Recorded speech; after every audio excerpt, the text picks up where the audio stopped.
جب حضرت ابراہیم علیہ السلام نے حضرت اسماعیل علیہ السلام کے ساتھ مل کر خانہ کعبہ کی تعمیر کی تو آپ کی تبلیغ سے قبائل جرہم و قطوار نے دین ابراہیمی قبول کر لیا اور اللہ کو ایک خدا مان لیا۔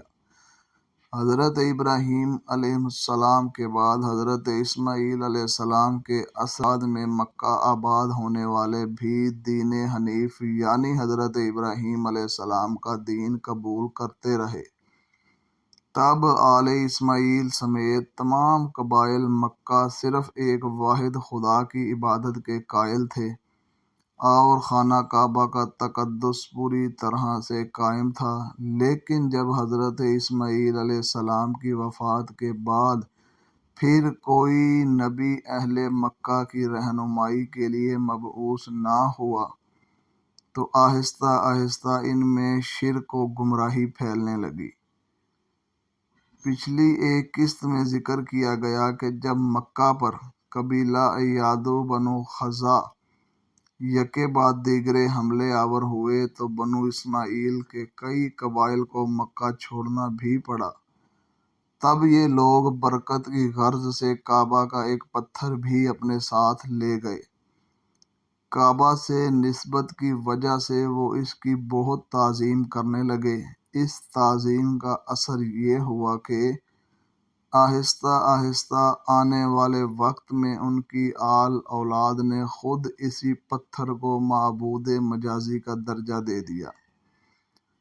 اس طرح ان میں شرک رائج ہونا شروع ہوا، لیکن حقیقی معنوں میں عربوں اور خصوصاً اہل مکہ میں باقاعدہ شرک و بت پرستی کا آغاز حضرت ابراہیم علیہ السلام سے کم و بیش 2500 سال بعد ہوا، جب بنو خزاع کے مکہ پر قبضہ کیا۔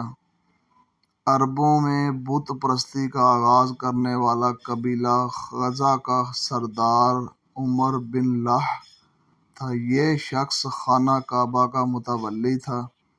ایک بار جب وہ شام گیا تو وہاں اس نے لوگوں کو بتوں کی پرستش کرتے دیکھا۔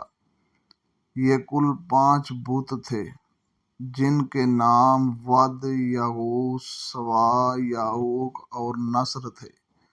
ان بتوں کو قوم نوح علیہ السلام پوجا کرتی تھی۔ یہ شخص وہاں سے ان کے بت ساتھ لے آیا اور واپسی پر ان کو جدہ کے ایک مقام پر دفن کر دیا۔ جب مکہ واپس پہنچا تو وہاں مشہور کیا کہ اسے اس کے تابع جن نے ان بتوں کا پتہ بتایا ہے جنہیں قوم نوح پوجا کرتی تھی۔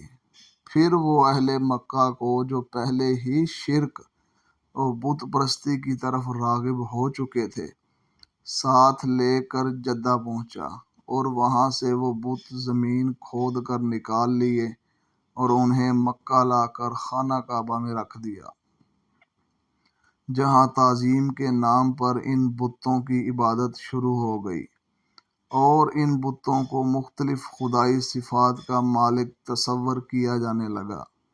آہستہ آہستہ اہل مکہ خود نئے نئے بتوں کو ڈھالنے لگا اور تب بہت سے ایسے بت بنائے گئے جنہیں آنے والے دور میں مشرکین عرب میں بے پناہ اہمیت حاصل ہوئی۔ چونکہ کعبہ کی وجہ سے مکہ پورے جزیرہ نما عرب کا مرکز تھا، تو جب باہر سے مختلف قبائل کے لوگ حج کے دنوں میں مکہ آتے تو وہاں ان بتوں کی پرستش ہوتے دیکھ کر واپسی پر ان بتوں کی شبیہیں بنوا کر ساتھ لے جاتے اور علاقے میں ان کو نصب کر کے ان کی پوجا شروع کر دیتے۔